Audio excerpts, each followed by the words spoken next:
Well, good afternoon, everybody, and welcome to another edition of Explorers Expresso X's baseball talk here on a Tuesday. Welcome home edition. Back home from Milwaukee. Had the off day, but I got a chance to collect their sea legs, and another grind starts tonight.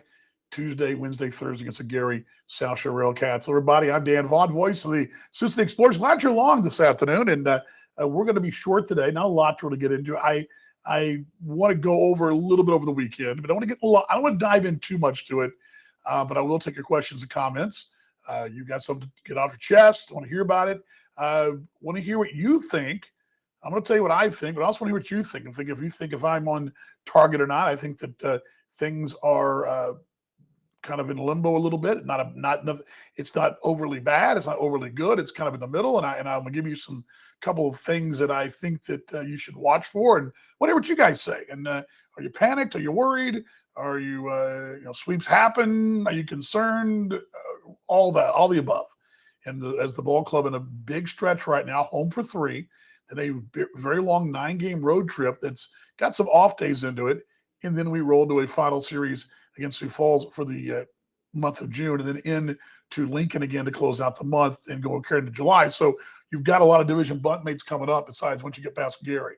So you've got a lot of chance to shuffle the deck in the division, and all that's coming up. I'll get to that in a moment. We'll get back to that. But get glad you're along on a Tuesday. We also did do a show yesterday. It was Monday, and kind of a kick back the legs today. I mean, I think we all needed that a little bit after, I know the team did after the whole weekend. It was a frustrating weekend. I was going to play the highlights for you, and I thought there were some, and there were some, but I think there's sometimes in this business as fans and as broadcasters and as players and front office people that sometimes you just take the weekend and whatever happened, and after an off day, you just kind of you physically tear it up and just toss it out. I think you learned some lessons there. You did have some things go right for you, but you just didn't have a good weekend. And those happen, and to harp on it and dwell on it is not going to be good. So going forward is what we're doing today. We're looking forward. Although I could pull out some great highlights. There were some highlights, but there also were some things that happened that got you beat this weekend. I think those things that got you beat are the things that you're probably concerned about going forward. At least I am. For the weekend, the good and the bad. The bad was you did lose all 3 games to Milwaukee. They wear uniforms too. They're really good. They've got about a balance of a team as there is out there. I thought, looking in the mirror, they were very similar to the Sioux City Explorers. I thought we looked very similar on the categories. Our head-to-heads were very even. You didn't have only one glaring spot did going into the series that you really were you concerned, and it was the stolen base effect. Now, yes, it did help the series. It did create a run on Saturday night. It's going to run Saturday and Friday as well, as they made their comeback on Saturday, and they had kind of big stolen back. In each game, they had multiple stolen bases, but it wasn't the reason they won the game, won all 3 ball games. I thought the pitching pretty consistent. I mean, actually, Austin Drury had much better not much better. He had 2 guys go 6. He struck out 11. I mean, I don't know what else you could ask for a guy that gets a loss. I thought Francis Peguero pitched very well on Friday, all things considered. I mean, he kept you in it for the first 5 innings. And, maybe incomplete for Trenton Toplicar, but he pitched 3 solid innings despite the 1 run he gave up early, but he hadn't pitched since November or October, whatever it was, the fall ball sometimes, winter ball. Been a while. So this kid hadn't pitched in a while. Competitively, he's pitched, but not pitched in a while. So that was pretty even, I thought. The key was runners in scoring position, delivering with 2 outs, and getting the hit when they needed it. Every time Milwaukee needed a hit, they got it. Whether it be the walk-off winner on Saturday, whether it be the home runs early to get a lead, whether when they start shutting things down, they start shutting things down on you and you can't get anything going, they're able to get the key hits to cut the lead back down. That was the difference in the series. Second and third, first and third, not able to score. They get a runner. And that's what happened on Sunday. Was the epitome of the whole weekend. We're the last 2 weeks. They had a runner at second, and on an unearned error, 2-base error, runners at second, and they get their first hit of the ball game is a double. They get the unearned run home. At that point you had 5 hits, I believe, at the time, and you already left on 4. So I mean that's sort of the way it's gone right now. But that was the weekend. Again, the negatives were runners in scoring position, key hits at the key time. And Milwaukee's offense was just a little better, just enough better. And I think a lot of that was because they put pressure on the bases a little bit, and there was a few walks here and there. And then the other thing was their bullpen outpitched you, mostly due in part to Gregory Vasquez on Saturday, who retired 14 X's in a row.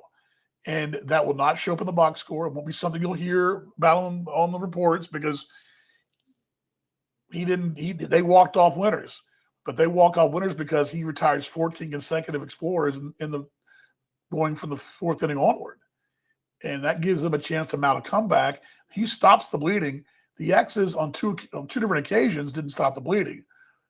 In that ball game, for example, there was, and also on Friday night, there were examples where you were down by a run. You would have been batting the tying run in the seventh, eighth, and ninth inning if you got some work in the bullpen late in the ball game. And I don't think that's any secret. You look at the box score, you had some situations there where the back end didn't get it done, and that happens sometimes. So the weekend, again, look at the numbers.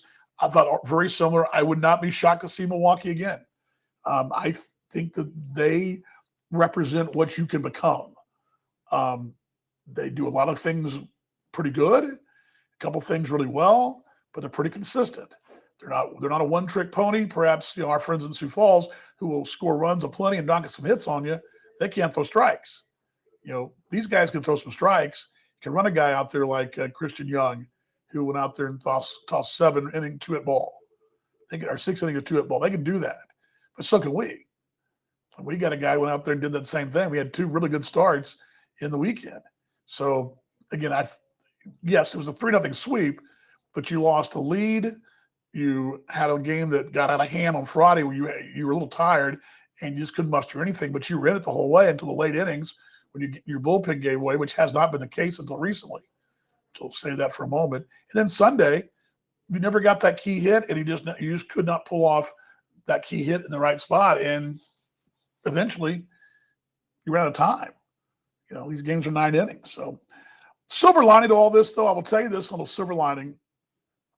And actually, I'll say the silver lining at the very end because I want to get you that while I tell you all this, there's a lot of this going on in baseball. It's not just a American Association thing, definitely not a Sioux City thing. So I want you guys to think about that too. All right. Cincinnati Explorers Expresso. Here we go as we X's Expresso. Hearing some good things. I got my Hawks right here today. You can't see it when I got the camera on, but I got my Hawks on. And I'm hearing some good things from them. Matter of fact, I walked to the Hawks today. Who was at Hawks today? Salman Bates was there today, getting him a coffee and some lunch for him and Trenton Topligar. So a couple of Giants mates get together, and he was there in the line in front of me and had a chance to chat and told him how much we missed him. And it's fun. He watched and listened to every game. So he knows what's going on. Okay, again, fire your questions up. Let me pull the chat up. I don't have it up at the moment. That always helps to have that up and get you guys comments, etc. The show is your show, and it's going to take various forms. This will be pretty quick today. There's not a lot to really get to, just more to kind of turn the attention to this weekend or this week. It feels like a weekend to me, but it's not a weekend. It's down here. There you go. Hey, it's a chance for 27 outs, right? That's the best thing. We get to play baseball today, and that's the thing. I woke up this morning, get to play baseball, right? I mean, there's a lot of times, January, February, where you're wishing you play baseball and you can't. And you freeze your tail off, or there's dreadful weather or whatever. We get to do it today, so that's good news. Tonight's Pack the Park night as well. That'll be fun. Should be a good crowd tonight for that. Should be a good 3-game series, and then you're not around for a while. You don't come back for another 2 weeks, or basically a week and a half. That's you're going to have kind of a chance to see your club, and then they're going to be gone. And what it looks like when we get back is the challenge that waits ahead. All right, so where are we?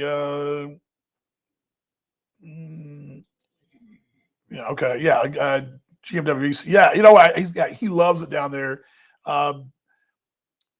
It's funny. I was having a conversation, a group text this morning early with some mates of mine in Australia about winter ball, and he's an example I was using.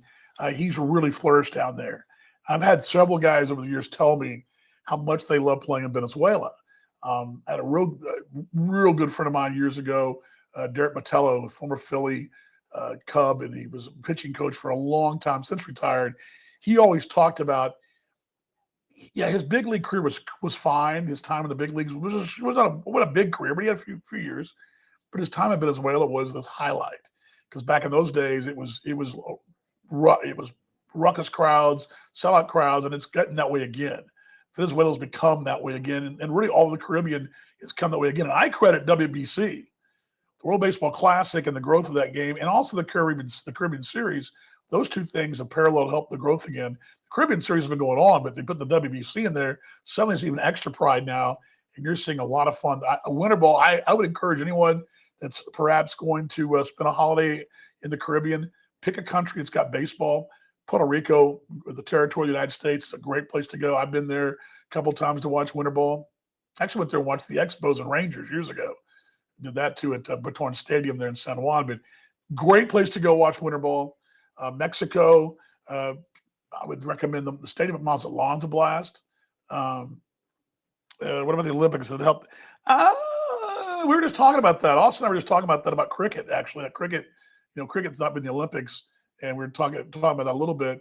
I think what you're seeing, and I think if you heard Josh Ishab on the show with us on the broadcast over the weekend, the commissioner of the league, he was saying how much he loves the international game and how much the game. You're the only person watching, GM. That's terrible. It's like he was saying that he loves international game, the WBC, and looking up there the WBC rosters and seeing guys either played in our league or were in our league. Pitching matchup of the series, good one. That's a good question. That's one I'll take for you. I was going to save that, but let me go ahead and while we're talking here, let me give you that just a moment here.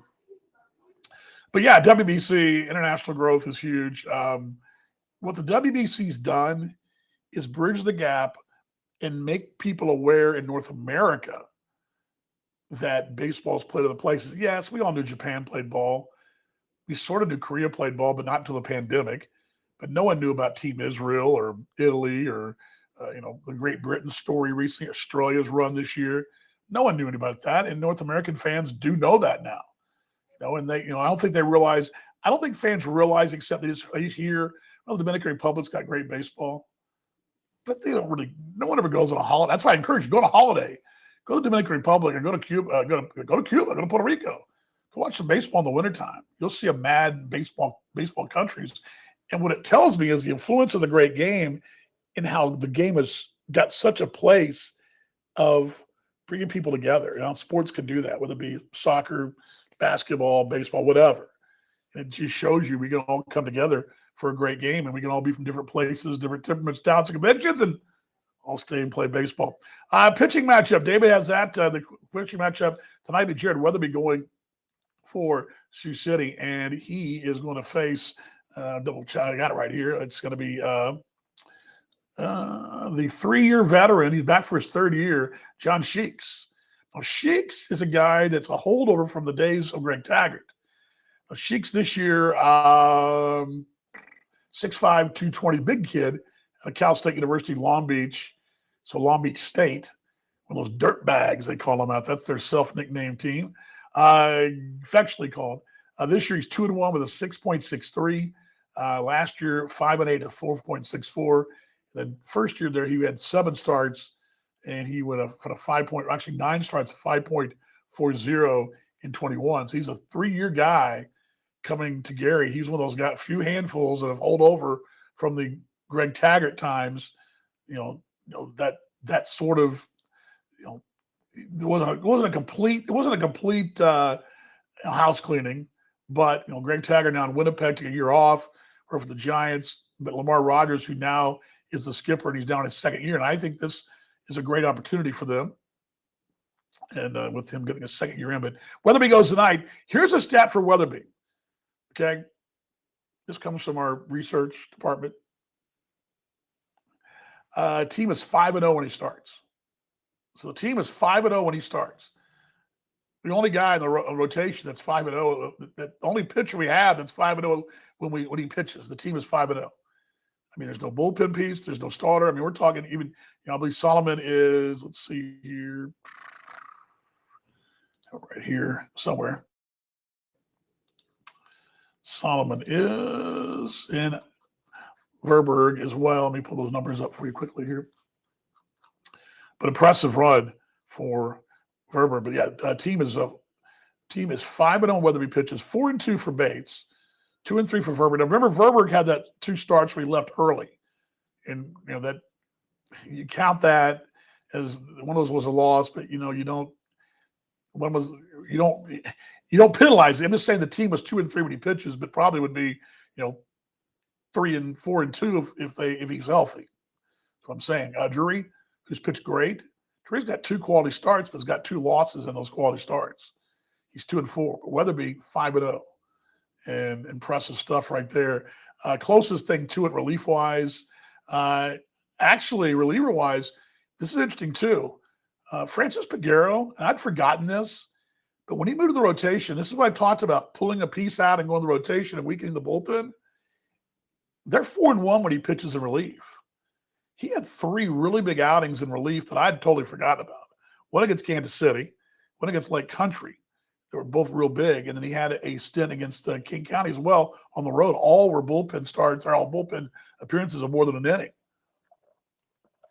Which, if I double check my numbers here, just put these up together. Peguero's got 2 holds too. I mean, meaning team's got 11. What I mean by a hold is holding a lead and not giving it up in the late innings, and he's got 2 of those. So,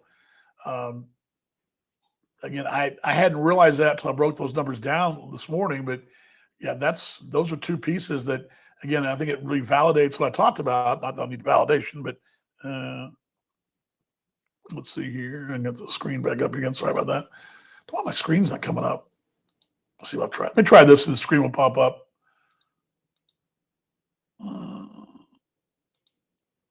Look at this shit going now.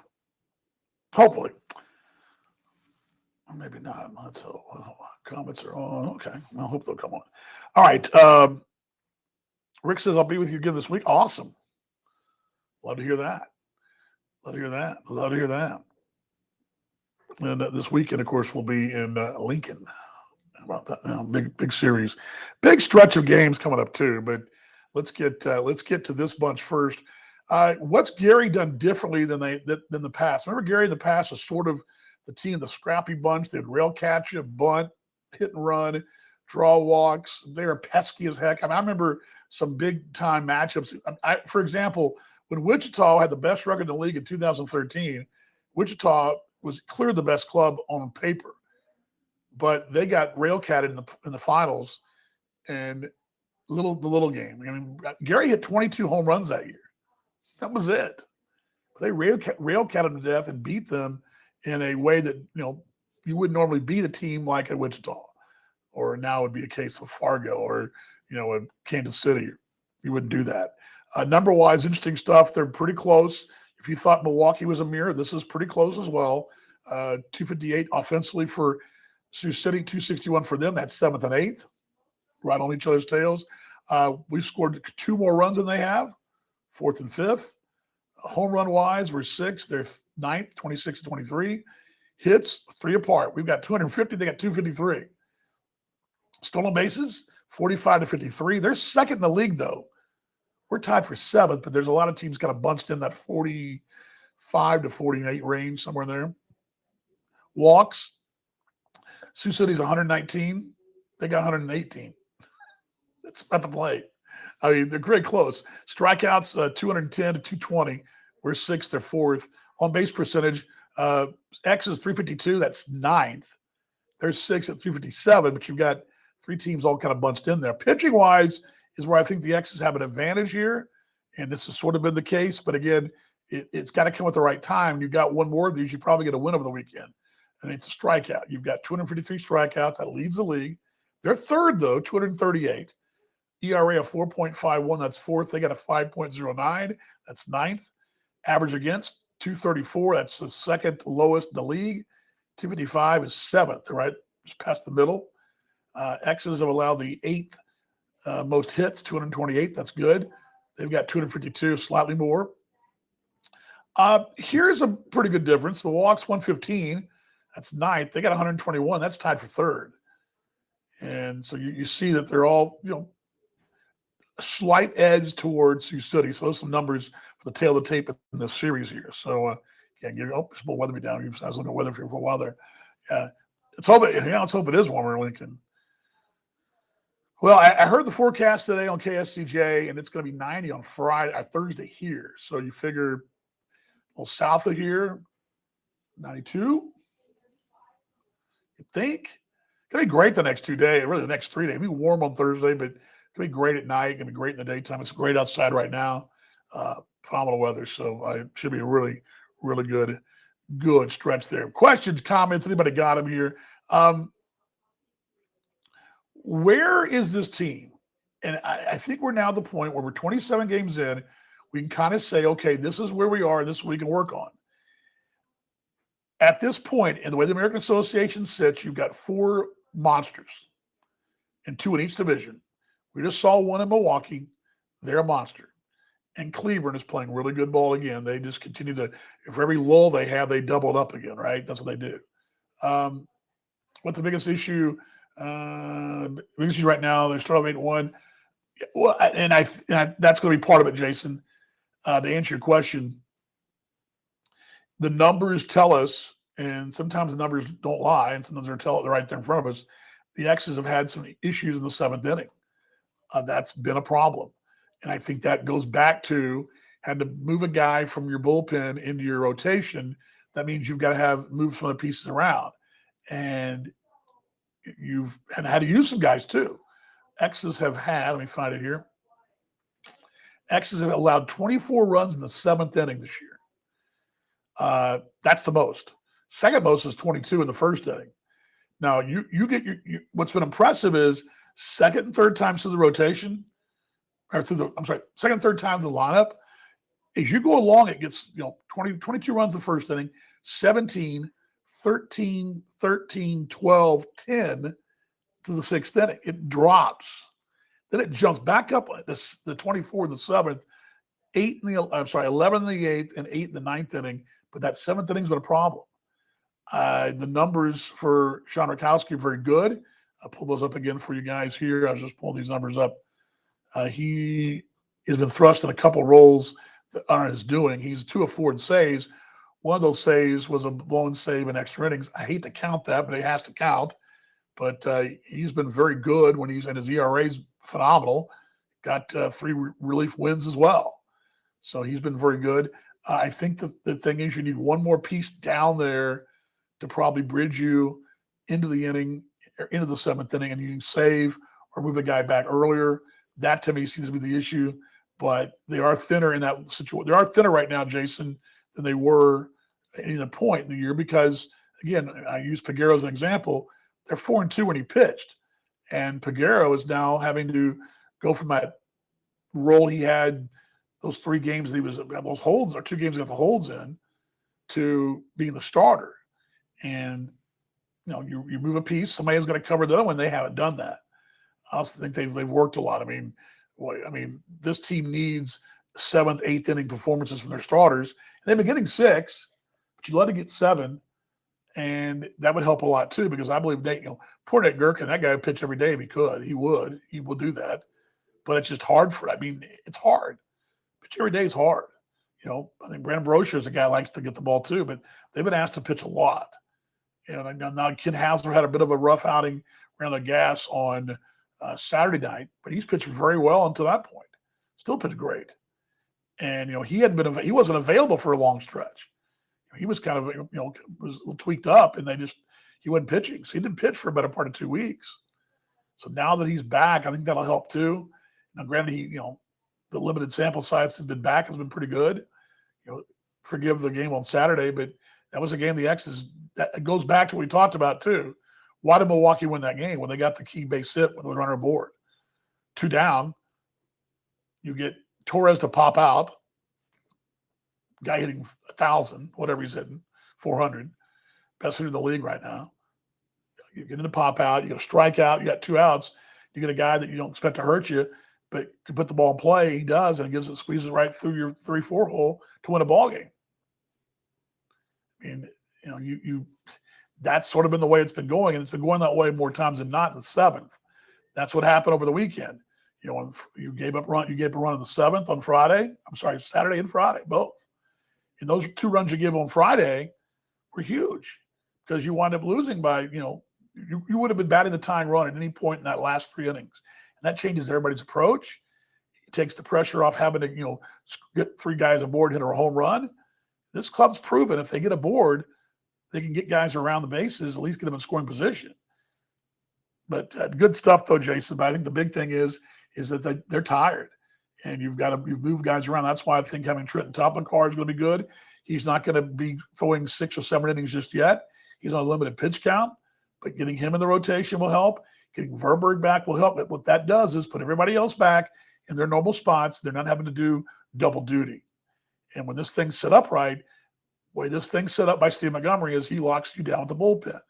And that's what this team does. They haven't done it a lot lately. I think mostly because they've been tired. And some bad luck. And we've had a couple new pieces. They had 2 of them, Madero and Diaz, that are newer guys that are still, trying to kind of sort of find their sea legs a bit too. Both throw hard, but I think there's a lot of value in that bullpen. It just has, and it's easier to fix a bullpen too, Jason, on the fly than it is, okay, I need 5 starters. Where do you go get 5 starters?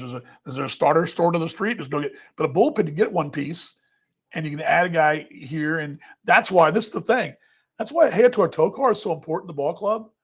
He's important to the ball club because he eats innings on nights you need him. He's not there to win the league ERA title. He's there for a reason. His purpose is to keep the bleeding, to stop the bleeding, and give you innings to give you a chance to come back. And that's what you want. But when you're having to use him a different spot, who's going to be in that role when you need him? So you leave a guy out there and you fall for the behind. So you start moving pieces around. You're robbing from Peter to pay Paul, basically, in your bullpen, right? So bullpen can be a weapon. Anybody else have a question, comment here on the show? We're talking X's here. We're talking X's to City Explorers. It's X's Expresso or Explorers Expresso. You want to have the whole name? Yes. Downtown Sioux City has the original Starters R Us store. It's the same one they have in the Sioux Falls, and I think there's a couple in Chicago maybe. And who else starts the mountain night? Jason's asking, who starts the mountain night? What you need to win? I think what you need to do to win is just get home. I think that series was frustrating up there. The weather wasn't real. It wasn't awful up in Milwaukee, but it was unseasonably cool. It's a good surface. But I don't think players like playing there as much as they let on. No one told me it was terrible, but it's the clubhouses are located out in the boonies. They're small. It's a nice park, and the field's good. But the wind, prevailing winds there, first 2 nights are blowing out toward the left, and nothing to right. I mean, we crushed some balls to the right.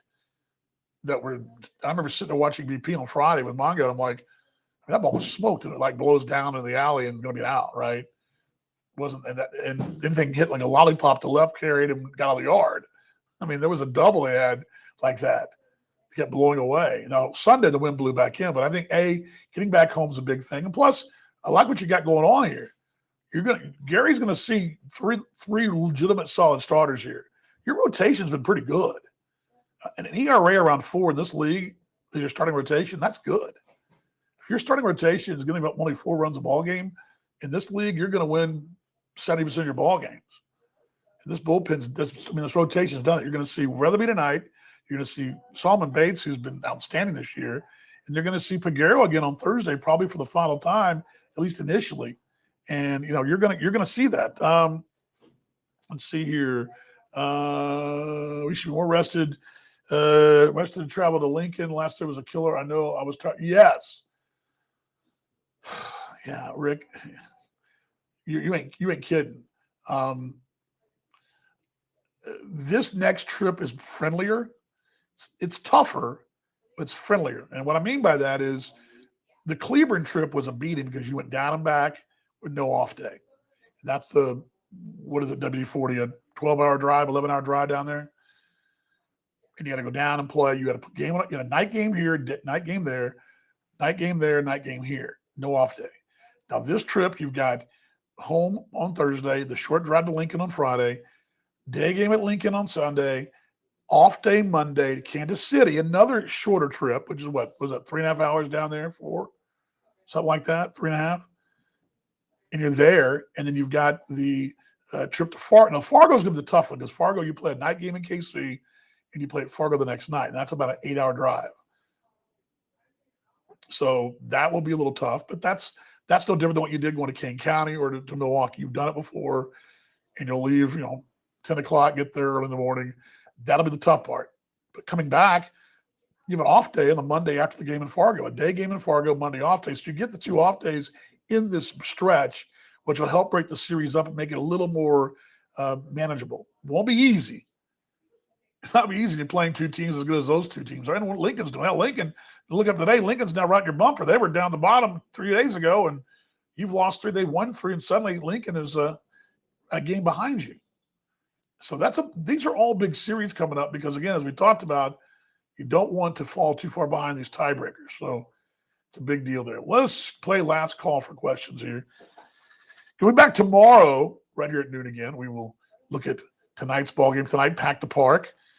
PAL Broadcasting folks will be on the air at 6:35. You'll never know what we'll discover on the pregame show, but we discovered, did you know, I had no idea, didn't know this, but Rock Island, Illinois was the first NFL stadium. I had no idea. And how did I learn that? By doing research on the Sioux City Cowboys in a game against the Rock Island Islanders. And I'm like, wait, where was that ballpark? And I'm like, oh, that's a pretty famous park, I heard. And you look up and you're going, oh, it was the side of the first NFL ball game. You start connecting the dots, right? We learned about a pig last week. What else did we learn this week? We had something else fun happen over the weekend. What was it? They had a strike, a player strike. Remember the player strike? We had that this weekend where player manager was let go and the team basically said, we're not playing until you guys sort it out. And they did. And who was that? It was, what was his name? It's 1900. It was one Bones Parvin. That was 1900, 1902. Yeah, what was that? I'll draw a blank here, but I got it all saved. I got these all saved somewhere. But we're learning things in the pregame that we just always learn. Always fun stuff. That begins at 6:35 tonight. 7:05 first pitch. Again, it'll be Shakes and Weatherby tonight. Lefty for us, a righty for them. And a club that will score some runs, the Garys, but they've been up and down. They just ran into Cleburne, and Cleburne took care of them in, I guess, 1-4-6. And they play those long series, those division series in the East when they play Cleburne. And I think it was 4-2, I believe, is what Cleburne went against them. But X's have not played real well, but have had, again, there's enough positives here. And what I would tell you was that's what I was going to get to. I sat last night and watched a big league ball game in person. Okay. And I looked at my wife and I said to her, it happens here, because she even realized it was happening there. What we've seen happen to the X's this year happens in the big leagues.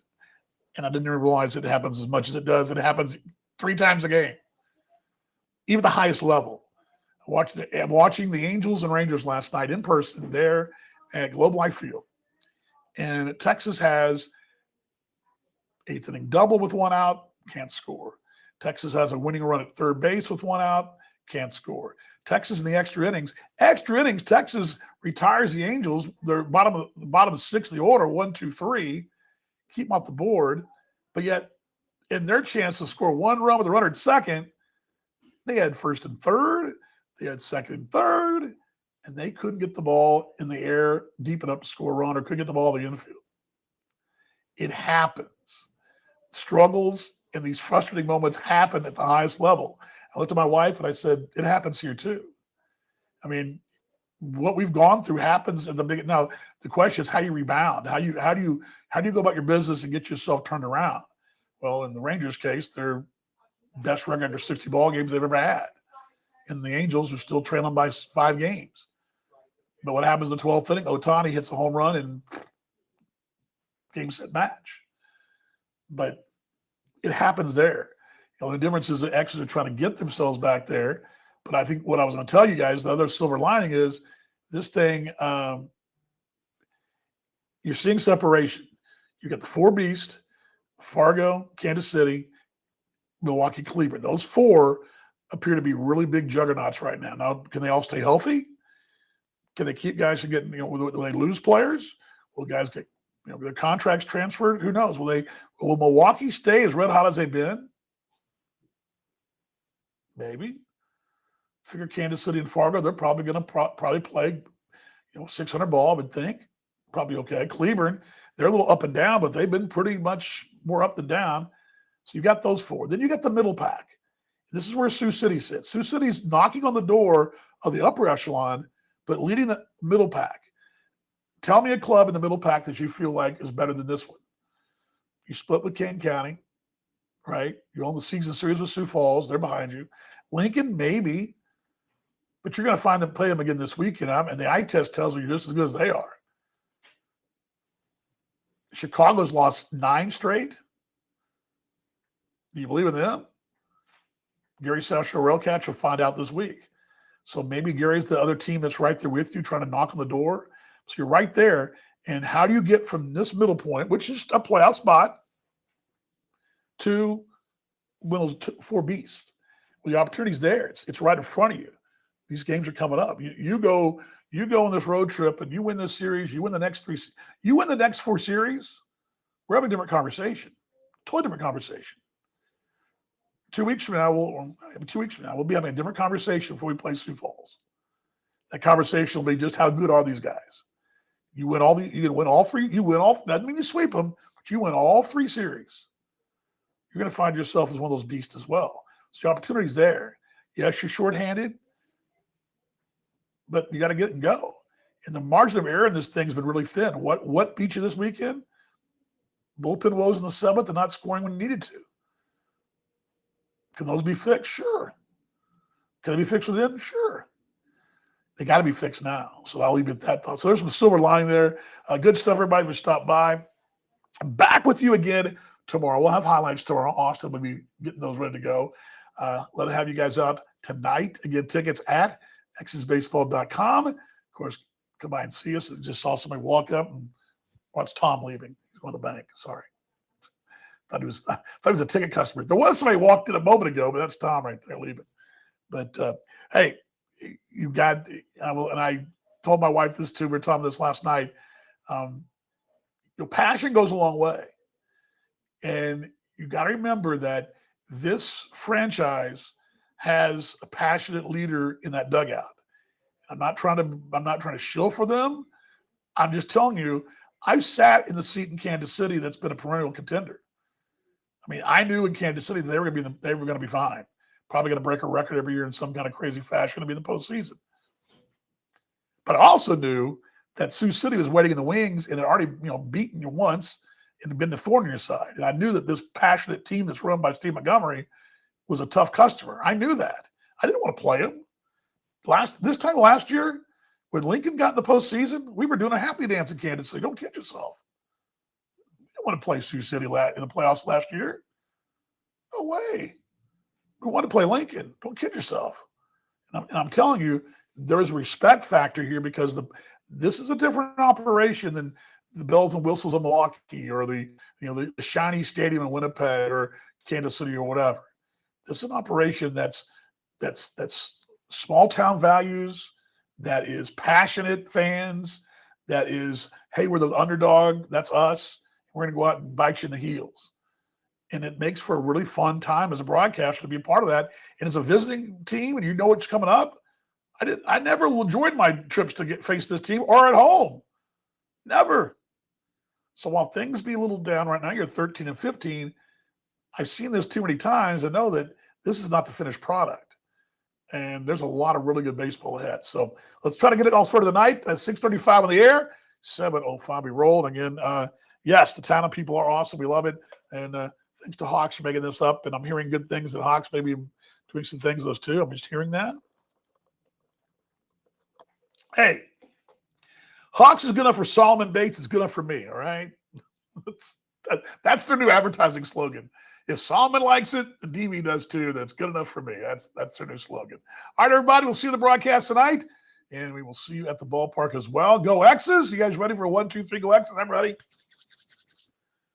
Love this tradition. You guys ready? 1, 2, 3, go X's. I'll see you in the broadcast. Night, everybody.